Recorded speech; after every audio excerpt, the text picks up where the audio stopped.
Hi friends, வாங்க இன்றைக்கி நம்ம இந்த ட்ராமாவுடைய நெக்ஸ்ட் எபிசோட் என்ன நடக்குதுன்னு சொல்லிட்டு பார்க்கலாம். ஃபர்ஸ்ட் டைம் பார்க்குறீங்கன்னா மறக்காமல் சேனலை சப்ஸ்கிரைப் பண்ணிவிடுங்க, லைக் பண்ணிவிடுங்க, ஹைப் பண்ணிவிடுங்க.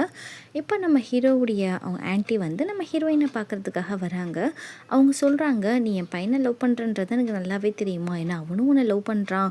நீ வந்து நான் அவன் சொன்னால் கேட்கவே மாட்டேங்கிறான். அந்த அந்த குப்பமாவை பழி வாங்கணும்னு சொல்லிட்டு அவன் ரொம்ப திரியிறான். நீ தான் வந்து அவனை பேசி எப்படியாவது சமாதானப்படுத்தணும்னு சொல்ல, நான் சொன்னால் மட்டும் கேட்பானா என்ன அப்படின்ற மாதிரி ஹீரோயின் நினைக்கிறான். இந்த பக்கம் நம்மளுடைய கோன் என்ன பண்ணுறான்னா, அந்த வேலைக்கார பொண்ணை கூட்டிகிட்டு வந்து நம்ம ஹீரோ கிட்ட பேரம் பேசுகிறான். இவளை வச்சுட்டு ஏதாவது எனக்கு கொஞ்சம் அதிகமான பணம் கொடுக்க முடியுமா பாரு அப்படின்னு சொன்னோன்னே அந்த பொண்ணுக்கெல்லாம் செம்மையாக டென்ஷன் ஆகுது. நம்ம ஹீரோ இந்த பொண்ணை கொஞ்சம் கூட்டிகிட்டு போங்க வெளியேன்னு சொல்லிட்டு அவனை போட்டு செம்மடி அடிக்கிறான். பொண்ணு என்ன பொம்மைங்களாடா நீ வச்சு விளாடுறதுக்கு, உனக்கு பொம்பளை சோக்கு வந்து ஓவர் ஆகிட்டே போகுதுன்னு சொல்லிட்டு இவன் பயங்கரமாக அடிக்க, இந்த பக்கம் வந்து நம்ம ஹீரோவுடைய ஆன்ட்டி நின்றுட்டுருக்காங்க. அவங்கள பார்த்து ஒரு டிரைவர் சிரிக்கவும் அவங்களுக்கு பயம் வந்துடுது. இவங்க போக இவங்கள ஃபாலோ பண்ணிகிட்டே வந்துட்டு கடத்திட்டு போயிடுறாங்களா. இதை பண்ணது யாருன்னா நம்ம குப்பம்மாவும் அவங்க ஃப்ரெண்டும் தான். இப்போ வந்து நம்ம ஹீரோ என்ன பண்ணுறான்னா, அந்த கேமுக்காக வந்திருக்காங்க ரெண்டு பேரும். இப்போ இந்த கோன் என்ன பண்ணுறான்னா, இந்த தடவை வந்து டெய்ஸ் எல்லாம் வேண்டாம், நம்ம வந்து இந்த கார்ட்ஸில் வச்சு விளாட்லாம் அப்படின்னு சொல்கிறப்போ, நம்மளுடைய இவன் வந்து நல்லா விளாடுவான் போல இருக்குது கார்ட்ஸு கோனு. நம்ம ஹீரோக்கே கொஞ்சம் ஜெர்க்காகிடுது. அப்படியே இருக்கிறப்போ லாஸ்ட் மினிட்ல நம்ம ஹீரோ எப்படியோ ஜெயிச்சிடுறான். இப்போ கூட நம்ம கோன் வந்து நான் வந்து நம்ப மாட்டேன், இதெல்லாம் போங்காட்டம் அப்படின்ற மாதிரி சொல்ல, நம்ம ஹீரோ சத்தம் போடுறான், என்னடா நீ எப்போ பாரு வந்து இப்படி தான் பண்ணுவியா அப்படின்ற மாதிரி சொல்ல, இந்த வேலைக்கார பொண்ணை கூட்டிகிட்டு அந்த இடத்த விட்டு எஸ்கேப் ஆக பார்க்குறப்போ அந்த பொண்ணு தள்ளி விட்டுட்டு பொறுக்கி பயில என்னை விற்க பார்த்தவன் தாண்டா நீன்னு சொல்லிட்டு அடிக்க, இவன் பதிலுக்கு அந்த பிள்ளையை போட்டு ரோட்டில் போட்டு அடிக்கிறான். நம்ம ஹீரோ பார்த்தவன் செம்ம கோவமாயிடுச்சு.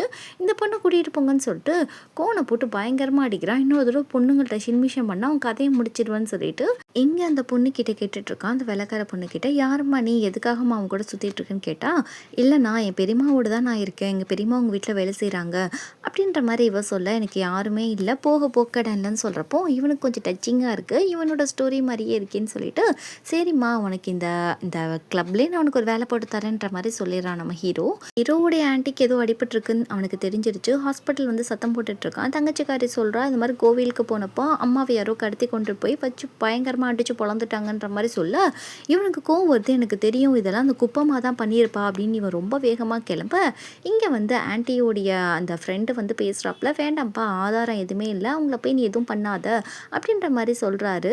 இப்போ தான் என்ன நடந்துச்சுன்னு காமிக்கிறாங்க. இந்த குப்பமாக இருக்கா இல்லையா, அவளுக்கு ஒரு ஃப்ரெண்டு ஒருத்தி இருந்துருப்பா. அவள் ஃப்ரெண்டுடைய ஹஸ்பண்ட் தான் அந்த ஒயிட் கோட் போட்டவர். அவங்களும் நம்ம ஹீரோவுடைய அந்த ஆன்ட்டியும் க்ளோஸ் ஃப்ரெண்ட்ஸு. அவங்க ஜஸ்ட் ஃப்ரெண்டு மாதிரி பழகிட்டு இருந்ததை இவங்க தப்பாக புரிஞ்சுக்கிட்டு நம்ம ஹீரோவுடைய ஆன்ட்டியை போட்டு தள்ளுற அளவுக்கு ரெண்டு பேரும் ஃப்ரெண்ட்ஸ் ரெண்டு பேரும் பிளான் பண்ணியிருப்பாங்க. இப்போ இவங்க ஒரு பக்கம் அடிபட்டு கிடக்க நம்ம ஹீரோ பார்த்துட்டு, ஆன்ட்டி உங்களை வந்து இந்த நிலைமைக்கு யார் ஆளாக்குனாங்களோ அவங்கள நான் சும்மா விட மாட்டேன்னு இவன் சொல்லிக்கிட்டு இருக்கான். அப்படி இவன் சொல்லிட்டு போன கொஞ்ச நேரத்துலேயே அவங்களுக்கு கொஞ்சம் நினைவு வந்துட்டு, அண்ணனுக்கு எதுவும் தெரிய வேணான்ற மாதிரி சொல்ல, அண்ணனுக்கு எல்லாம் தெரிஞ்சிச்சுன்னு சொன்னோன்னே இங்கே நம்ம ஹீரோயினுக்கு ஃபோன் போட்டு, அவன் எதுவுமே தப்பாக பண்ணிடாத அளவுக்கு பார்த்துக்கோமா, அந்த குப்பமா பக்கம் போகாத அளவுக்கு பார்த்துக்கோன்னு சொல்ல, இப்போ வந்து நம்ம குப்பமா ஆஃபீஸில் இருக்க மேனேஜர் சொல்லிட்டு இருக்காங்க, ஒரு மீட்டிங் ஒன்று போட்டிருக்காங்க வாங்கன்னு சொல்லிட்டு, என்னையே கேட்காம எவன்டா மீட்டிங் போட்டது, நான் தானடா இதோட சேர்மன் சொல்லிட்டு இவன் வந்துட்டு யாரா மீட்டிங் போட்டதுன்னு கத்திட்டு இருக்க, ஏமா ரொம்ப பொங்குற, நான் தான் மீட்டிங் போட்டேன், நான் தான் இந்த கம்பெனியோட புது ஓனர் அப்படின்னு சொல்கிறப்போ, என் கம்பெனிக்கு நீ யாருடா ஓனர், வெளியே போடா அப்படின்ற மாதிரி இவ கொஞ்சம் சத்தம் போட, உனக்கு தெரியாதா உன் மையன் சூதாடி இந்த மாதிரி எல்லாத்தையும் தோற்றி என்கிட்ட எழுதி கொடுத்துட்டான், சொல்லப்போனால் இது என்னோட கம்பெனி ஆச்சு, உன் ஷேர் எல்லாம் எனக்கு தான் இருக்குது அப்படின்ற மாதிரி சொல்ல, இங்கே மண்டை சூடாயிட்டு குப்பமாக கிளம்பி வீட்டுக்கு போகிறா பையனை பார்க்க. பையனுக்கு இங்கே தெரிஞ்சிருச்சு அம்மா கறி நம்மளை வெளுத்துருவான்னு சொல்லிட்டு அவன் என்ன பண்ணுறான்னா, கையில் ஒரு கம்பு மாதிரி வச்சு ஷார்ப்பாக வச்சு அதை அடித்து அவனே வந்து ரொம்ப ரத்த வர மாதிரி பண்ணிவிட்டு, இது மாதிரி ஷீலா வந்து கம்பெனியும் வீடையும் எழுதி கொடுக்கலன்னு எனக்கு கொண்டுருன்னு சொல்லி மிரட்டி என்கிட்ட கையெழுத்து வாங்கி போட்டுட்டு போயிட்டாமான்ற மாதிரி சொல்ல, இங்கே வீட்டில் எல்லா பொருளும் டம்மு டிம்முன்னு உடஞ்சிட்ருக்கு. என்னன்னு வந்து நம்ம குப்பமாக பார்க்குறப்போ அங்கே வந்து இங்கே ரெண்டு கேர்ள்ஸ் தான் வந்து உடச்சிட்ருக்காங்க. பத்தாக்கு வரைக்கும் குப்பமாகவே அவங்க பையனையும் தூக்கி போட்டு மிதின்னு மிதிக்க, யாரடி நீங்கள், ஏண்டி எங்களை போய் அடிக்கிறீங்க எங்கள் வீட்டுக்கு வந்துட்டுன்னு சொல்கிறப்போ அங்கே சவுண்டாக வந்து பாட்டெல்லாம் போட்டுட்டு பார் கேர்ள்ஸ்லாம் வந்து வெளியே பயங்கரமாக ஆட, இந்த சவுண்டை கேட்டுட்டு நம்ம தனியாக வந்து பக்கத்து வீட்டில் என்ன நடக்குதுன்னு எட்டி பார்க்குறா. வீடு ஆப்போசிட்டில் தான் இருக்கும் போல இருக்குது ரெண்டு பேர் வீடும். இப்படியே வந்து குப்பமாக அந்த சாங்கெல்லாம் ஆஃப் பண்ணிட்டு யார் நீ அப்படின்னு சொல்லி கேட்க நம்ம ஹீரோ வந்துட்டு இது என்னுடைய வீடு, அதனால தான் வந்து நான் இங்கே பால் கேர்ள்ஸ்லாம் கூட்டிகிட்டு வந்திருக்கேன், இந்த வீடை வந்து இந்த வேலைக்கார பொண்ணுக்கு நான் எழுதி கொடுத்துட்டேன், அதனால ஒழுங்கு முறையாக இந்த வீட்டை விட்டு காலி பண்ணி ஓடி போயிடு அப்படின்ற மாதிரி சொல்ல, டே இது என்னோட வீட்ரா நீ என்ன பண்ணிட்டு இருக்கன்னு சொல்லி கேட்க, வேணா உனக்கு ஒரு 2 நாள் டைம் தரேன் இருந்துக்கோன்னு சொல்ல, இவ அழுதுகிட்டே பேசுகிறா, எவ்வளோ காசு வேணாலும் தரேன், என் கம்பெனி வீடும் என்கிட்ட கொடுத்துருன்னு சொல்லிட்டு, எனக்கு கம்பெனி வீடும் முக்கியம் கிடையாதுமா, உன்கிட்ட எனக்கு வேறு நிறையா வேணும் அப்படின்ற மாதிரி நம்ம ஹீரோ கொஞ்சம் நக்கலாக சொல்ல, சரின்னு சொல்லிட்டு இவ்வளோன்னு சொல்கிறா. போனதுக்கப்புறம் எவ்வளோ பேரை போட்டு தள்ளனா உன்னை போட்டு தள்ள முடியாதான்ற மாதிரி இவ யோசிக்கிறா. இப்படி நம்ம ஹீரோ போகிறப்போ நம்ம ஹீரோயின் ஆப்போசிட்டில் காரை கொண்டு வந்து நிப்பாட்ட நம்ம ஹீரோக்கு இங்கே வெறியாயிடுது. உன்னை இந்த கார் இருக்கிறதுனால தானே இதை வச்சு நீ அட்டகாசம் படுத்திட்டு இருக்க, இரு இந்த கார் கீயை தூக்கிட்டு போயிரு, அப்புறம் என்ன பண்ணுறேன்னு பார்க்குறேன் அப்படின்ற மாதிரி கார் கீயை வாங்கிட்டு போக, இப்போ நம்ம ஹீரோயின் வந்து சத்தம் போடுறா, எதுக்காகடா நீ குப்பம்மா கிட்ட வம்பு பண்ணிகிட்டே இருக்க, அவனுக்கு சொன்னால் புரியாதா அப்படின்ற மாதிரி சொல்ல, அவன் போகிறானா, இவ ஹக் பண்ணிவிட்டு இங்கே பாரு டார் நான் சொல்கிறத கேளு, இதெல்லாம் விட்டுடு, நம்ம சந்தோஷமாக வாழலாம், நான் சொல்கிறது கொஞ்சம் புரிஞ்சுக்கோப்பா அப்படின்ற மாதிரி சொல்ல, நம்ம ஹீரோ கையை எடுத்துட்டு உனக்கு பழைய டார் வேணும்னா கொஞ்ச நாள் வெயிட் பண்ணு, நான் என் வேலையெல்லாம் முடிச்சுட்டு வரேன், அதுக்கப்புறம் நம்ம சேர்ந்து வாழலாம் அப்படின்ற மாதிரி சொல்கிறப்போ இங்கே ஹீரோயின் பிடிச்சி தடுத்துக்கிட்டே இருக்கா. பிடிச்சி ஒரே தள்ளு தான் தள்ளிட்டு, எப்போ பாரு என் வழியில் குறுக்க வர்றதே உன் வேலையாக போயிடுச்சு அப்படின்ற மாதிரி திட்டிகிட்டே இவன் போக, இப்போ வந்து நம்ம ஹீரோயின் கால் பண்ணிட்டு இதை மாதிரி உங்கள் பையன் சொல்கிறதே கேட்க மாட்டேக்கான், எல்லையை மீறான் அப்படின்னு சொல்கிறப்போ இங்கே நம்ம குப்பமா வந்து நம்ம ஹீரோவை போட்டு தள்ளுறதுக்கு ஆளை வச்சு பாம்பெல்லாம் செட் பண்ண, நம்ம ஹீரோ எப்போ வருவான் அவனை போட்டு தள்ளலான்னு சொல்லிட்டு இவங்க அவளாக காத்துட்ருக்காங்க. நம்ம ஹீரோவும் வரான். கரெக்டாக அந்த ஏரியாவை கிராஸ் பண்ணி போகிறப்போ பாம்பும் பிளாஸ்ட் ஆகுது. அப்படியே வந்து நிறைய ஆம்புலன்ஸ்லாம் வந்தது, மீடியாலாம் வந்துடுது. இங்கே வந்து ஆன்ட்டிக்கு தெரிஞ்சிடுது பாம்பு வச்சு பிளாஸ்ட் பண்ணிட்டாங்க, நம்ம பையன் உயிரோடு இருக்கானா செத்துட்டானான்னு தெரியலேன்னு சொல்லிட்டு என் பையனை பார்க்க போகணுன்னு சொல்லிட்டு இவங்க ஒரு பக்கம் ரொம்ப கொந்தளிக்கிறாங்க. எல்லாரும் ஆடி இப்படி பண்ணிட்டீங்களேன்னு சொல்லிட்டு நம்ம ஹீரோயின் நான் போய் பார்த்துட்டு வரேன் ஆன்ட்டி அப்படின்ற மாதிரி அங்கே போகிறா. அங்கே பார்த்தா ரத்த கலவரமாக கிடக்கு. இவள் உள்ளே போக பார்க்க போலீஸ் நிப்பாட்டுறாங்க, உள்ளே போகக்கூடாதுன்னு சொல்லிட்டு என் ஆள் உள்ளே இருக்காங்க, நான் கண்டிப்பாக உள்ளே போவேன் அப்படின்ற மாதிரி இவ போக, ஏமா சொல்கிறது கேளுமான்னு சொல்கிறப்போ டாருன்னு சொல்லிட்டு இவள் கத்துறா. அப்போ தான் வந்து நம்ம ஹீரோயின் கத்துன இடத்து பக்கத்தில் தான் வந்து அந்த பில்டிங்க்கு நடுவில் கிடக்கான். இப்படியே வந்து நம்ம குப்பமாக பாராட்டிக்கிட்டு இருக்கா, நான் சொன்ன மாதிரி செஞ்சிட்டிங்களேடா, கொலை பண்ணிட்டீங்களேன்னு சொல்கிறப்போ என்ன கொலைகளைன்னு பேசுகிறீங்கன்னு சொல்லிட்டு நம்ம ஹீரோவுடைய அப்பா இவர் தான் அவர் வந்து கேட்டுட்ருக்கப்போ, ஒன்றும் இல்லைங்க நீங்கள் தப்பாக புரிஞ்சுக்கிட்டீங்கன்னு சொல்கிறப்போ இங்கே வந்தோடனே பையனை போட்டு வெளுத்து கட்டுறாரு. இப்போ எதுக்குங்க பையன் அடிக்கிறீங்க, அடிச்சே கொண்டுருவீங்க போல இருக்குன்னு சொல்கிறப்போ, இப்போ பையன் என்ன பண்ணான்னு அடிக்கிறீங்கன்னு கேட்குறப்போ, கம்பெனி போச்சு, வீடு போச்சு, எல்லாத்தையும் சர்வ நாசம் பண்ணிட்டீங்களேடி, ஒரு 6 மாதம் ஃபாரின் போயிட்டு வரதுக்குள்ளே என் குடும்பத்தையும் நாசம் பண்ணிட்டியே அப்படின்னு சொல்லிட்டு பொண்டாட்டி திட்ட, எப்போ பாரு இந்த ஆளுக்கு குறை சொல்கிறதம்மா வேலை, முதல்ல இவரை டிவோர்ஸ் பண்ணுமா அப்படின்ற மாதிரி சொல்கிறப்போ இவன் கொஞ்சம் ஓவராக பேசுகிறானா, அப்பா கோவம் வந்துடுது, உன் அம்மா என்னடா டிவோர்ஸ் பண்ணுறது, அவ கூட பிடிக்காம தான் நான் வாழ்ந்துட்டு இருக்கேன்னு சொல்லிட்டு பையனை போட்டு திரும்ப முத்தி எடுக்கிறப்போ, எவனோ ஒருத்தர் நம்ம பையன்ட்ட ஃப்ராட் பண்ணி எல்லாத்தையும் எழுதி வாங்கிட்டான், அது முதல்ல திரும்ப வாங்க பாருங்க, சும்மா எதுவுமே தெரியாத மாதிரி வந்து பையனை வந்து அடிச்சுக்கிட்டு இருக்க வேலை வேணாம் அப்படின்ற மாதிரி இவ சொல்ல, இங்கே வந்து அவரோட அசிஸ்டண்ட்டை கூப்பிட்டு வீடு கம்பெனி இதெல்லாம் எழுதி வாங்கினது யாருன்றதை நீ விசாரிச்சு எனக்கு ஃபுல் டீட்டெயில் சொல்லணும் அப்படின்ற மாதிரி அசிஸ்டண்ட்டை சொல்லிட்டு இருக்க. இங்கே டிவியில் ஃபுல்லாகவே வந்து இந்த மாதிரி சீலா வந்து இறந்து போயிட்டாருன்னு நினைக்கிறேன், ஒரு 5-6 பாடி வந்து உள்ளே கிடக்கு அப்படின்ற மாதிரி சொல்கிறப்போ இங்கே தனியாலாம் பார்த்துட்ருக்கா. இந்த நியூஸை வந்து ஆன்ட்டி பார்த்துட்டு ரொம்ப அழுகுறாங்க, என் பையனுக்கு என்ன ஆச்சு, ஒரு வேளை என் பையன் செத்துட்டானா, நான் இப்பயே போய் என் பையனை பார்க்கணும் அப்படின்ற மாதிரி அவங்க ஒரு பக்கம் சொல்ல, இந்த பக்கம் தனியாக்கு ரொம்ப ஹாப்பியாக இருக்குது, பரவாயில்ல நம்ம எதுவும் அவனை கத்தம் பண்ணுறதுக்கு முன்னாடி அவனே இறந்து போயிட்டான்னு நினச்சிட்டு இருக்கப்போ இங்கே நம்ம ஹீரோடைய அசிஸ்டன்ட் வாரா. நம்ம ஹீரோயின் அங்கேயே நின்று பார்த்துட்ருக்கா, ஹீரோ வருவானா உயிரோடன்னு சொல்லிட்டு, அவன் ஒன்றும் பயப்படாதீங்க அவர் சீக்கிரமாக வருவாருன்னு சொல்கிறப்போ இன்னமும் நம்ம ஹீரோ அதுக்குள்ளே தான் கிடக்குறான்.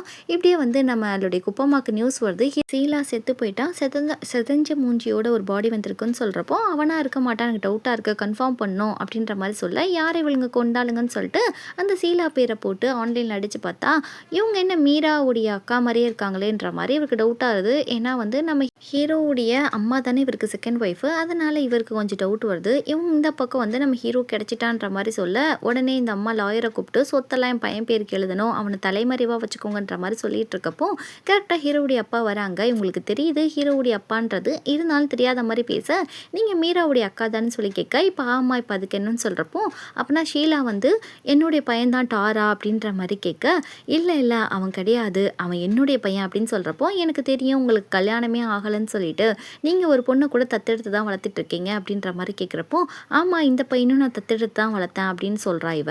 இல்லை நம்ப மாட்டேன், ஷீலா வந்து என்னுடைய பையன்தான், அதை நான் எப்படி கண்டுபிடிக்கணுமோ நான் கண்டுபிடிப்பேன், உண்மையை சொல்லுங்கன்னு சொல்ல, உன்னால் முடிஞ்சதை பார்த்துக்கணும்னு அவங்க சொல்கிறாங்க. இவர் உடனே கால் பண்ணிவிட்டு இந்த மாதிரி ஷீலா யார், அவன் சின்ன வயசுலேருந்து எங்கே வளர்ந்தான், அவன் பேர் என்னன்றதை எல்லாத்தையும் கண்டுபிடிங்கன்னு சொல்கிறப்போ இங்கே ஹீரோயின் சொல்கிறான், நான் வந்து நினைக்கிறேன் டார் டார் செத்துருக்க மாட்டான், செதஞ்ச மூஞ்சி வந்து அவன் தான் இருக்காதுன்னு சொல்கிறப்போ, அவன் சாகலமா உயிரோடு தான் இருக்கான், இந்த அட்ரஸில் போய் பாரு, வேறு யாருக்கும் தெரிய வேண்டாம், இது மாதிரி என்னால் வர முடியாது, என்னை யாராவது ஃபாலோ பண்ணிட்டு வருவாங்க, அவனை பத்திரமா பார்த்துக்கோன்ற மாதிரி சொல்லி அனுப்ப, இந்த பக்கம் நம்ம குப்பம்மாக்கு நம்ம ஹீரோவுடைய ஆண்டி கால் பண்ணிவிட்டு இந்த மாதிரி உன்னை மீட் பண்ணுறேன், உன்னோட சொத்து உன்னோட கம்பெனி எல்லாத்தையும் நான் திருப்பி கொடுத்துட்றேன் அப்படின்னு சொல்கிறப்போ, என்னடி திருப்பன் சமாதானத்துக்கு வந்துட்டு என்ன பிளான் வச்சுருக்க அப்படின்ற மாதிரி இந்த குப்பம்மா கேட்க, இல்லை இன்னையோட எல்லாத்தையுமே முடிச்சுக்கலாம், நான் சொல்கிற இடத்துக்கு என் பாருக்கு மட்டும் வான்னு சொல்கிறப்போ சரின்னு சொல்லிட்டு இந்த குப்பம்மாவும் சொல்கிறா, இவங்க வேறு ஏதோ பிளான் வச்சுருக்காங்க போல இருக்குது, குப்பம்மாவை போட்டு தள்ளணும்னு சொல்லிட்டு.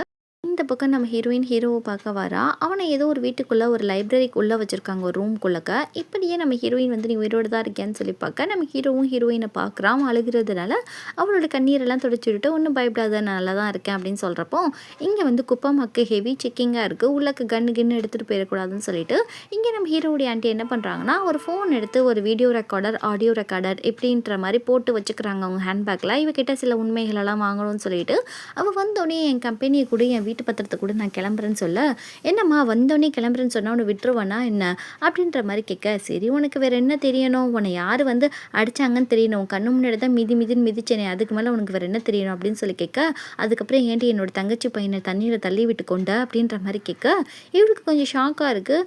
அதுக்கப்புறம் இவங்க சொல்கிறாங்க, இதெல்லாம் எனக்கு தெரியாதுன்னு சொல்லி நினச்சியா, நீ எவ்வளோ பேர் வாழ்க்கை கெடுத்துருக்க அப்படின்ற மாதிரி கேட்குறப்போ, ஆமாடி அப்படின்ற மாதிரி இவங்க சொல்லும், வாயை திறந்து சொல்லி என்னோட தங்கச்சி பையனை நீ தானே கொண்ட தண்ணியில் தள்ளி விட்டு அப்படின்னு சொல்கிறப்போ, ஆமாடி நான் தாண்டி கொண்டு இந்த மாதிரி நிறைய பேரை கொண்டிருக்கேன்னு சொல்கிறப்போ, கன்னத்திலே ஒன்று வைக்கிறா, என்ன இவ்வளோ தைரியம் இருந்தால் என்னோட தங்கச்சி நீ கொண்டிருப்பேன்னு சொல்லிட்டு, ஆமாடி எல்லாரையும் கொல்லுவன்ற மாதிரி இவ சொல்ல, இப்படி கொலை பண்ணுற அளவுக்கு ஒரு பெரிய சண்டையாகிடுது. இந்த குப்பம்மா என்ன பண்ணுறான்னா வயிற்றுலேயே சுட்டுடுறா ஆன்ட்டியை. அவங்க ஒரு பக்கம் இருக்கிறாங்க.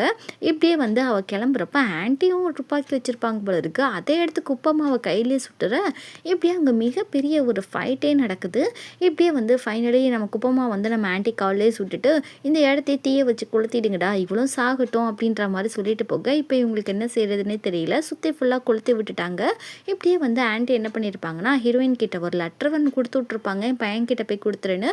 அதை பார்த்தா கடைசியாக எல்லாரும் வந்து இறந்து போகிறப்போ பிரிஞ்சு போகிறப்போ எழுதுவாங்களே, அதே மாதிரி அந்த லெட்டர் எழுதியிருக்கு. இவனுக்கு ஏதோ மனசுக்கு தப்பாக பட, இங்கே ஆன்ட்டி வந்து ஹீரோவை பற்றி யோசிச்சு பார்க்குறாங்க. அவன் தண்ணீரை விழுந்ததுக்கப்புறம் தத்தி மயக்கத்திலே வந்து ஆன்ட்டி வீட்டில் வந்து விழுந்திருப்பான். அவங்க தான் வந்து தன் தங்கச்சி பையனை வந்து எடுத்து வளர்த்துருப்பாங்க, பத்திரமா நல்லா படிக்க வச்சுருப்பாங்க. இப்படி நம்ம ஹீரோ வந்து ஆன்ட்டியை பார்க்க போக, அப்போ தான் ஃபோன் வருது, இந்த கிளப்பில் நெருப்பு பிடிச்சிருச்சான்னு சொல்கிறப்ப, இங்கே ஆன்ட்டி ஒரு பென்ட்ரைவ் வேறு வச்சுருக்காங்க, அவன் பேசின ரெக்கார்டு, அதை வேறு எதுலேயோ போட்டு விட்டுட்டு சாரி டார் அப்படின்ற மாதிரி சொல்லிட்டு இறந்து போக, இப்படி நம்ம ஹீரோக்கும் நியூஸ் வருது, இந்த மாதிரி ஆன்ட்டிக்கு அருகே இறந்து போயிட்டாங்கன்னு சொல்லிட்டு, நம்ம ஹீரோ உடனே நான் ஆன்ட்டியை பார்க்க போவேன் அப்படின்னு சொல்லிட்டு ஒரு கார் முன்னாடி போய் விழுக, அவனுக்கு பயங்கரமாக திரும்பவும் அடிபட்டுருது. நம்ம ஹீரோயின் சொல்கிறத கேளுடா அப்படின்னு சொல்லிட்டு ரூமில் கொண்டுட்டு போய் போட, நம்ம ஹீரோ எல்லாரும் வெளியே போங்க, நான் யார்கிட்டே பேச விரும்பல அப்படின்னு சொல்கிறப்போ, நம்ம ஹீரோயின் சொல்கிறா, இங்கே பாரு உன் ஆன்ட்டி நீ இறந்து போயிட்ட, வெடி விபத்தப்போ நீ இறந்து போயிட்டேன்னு சொல்லிட்டு ஆன்ட்டி ரொம்பவே உனக்காக ஃபீல் பண்ணாங்க, உன்னை மறைமுகமாக இந்த அளவுக்கு சேஃப்டியாக பார்த்துக்கிட்டாங்க, நீ அதுக்கு இப்படி தான் நீ அவங்களுக்கு ரீபே பண்ணுவியா, உன் உயிரை காப்பாற்றுறதுக்கு அவங்க உயிரை கூட விட தயங்கலை, அவங்க தயவு செய்து உன்னை நீ பத்திரமா பார்த்துக்கோ, அதுதான் நீ செய்கிற உங்களுக்கு ரீப்பேயாக இருக்கும், இவ்வளோ தூரம் உயிரை காப்பாற்றிருக்காங்க, அதனால் தயவு செய்து உன்னை பார்த்துக்கோப்பா அப்படின்ற மாதிரி நம்ம ஹீரோயின் சொல்ல, அப்படியே நம்ம ஹீரோயினுக்கும் மனசு மாறுது, கொஞ்சம் தடப்படுத்திக்கிறான். இப்படி இந்த எபிசோட் இங்கே முடியுது. நெக்ஸ்ட் எபிசோடில் என்ன நடக்குதுன்னு சொல்லிட்டு பார்க்கலாம்.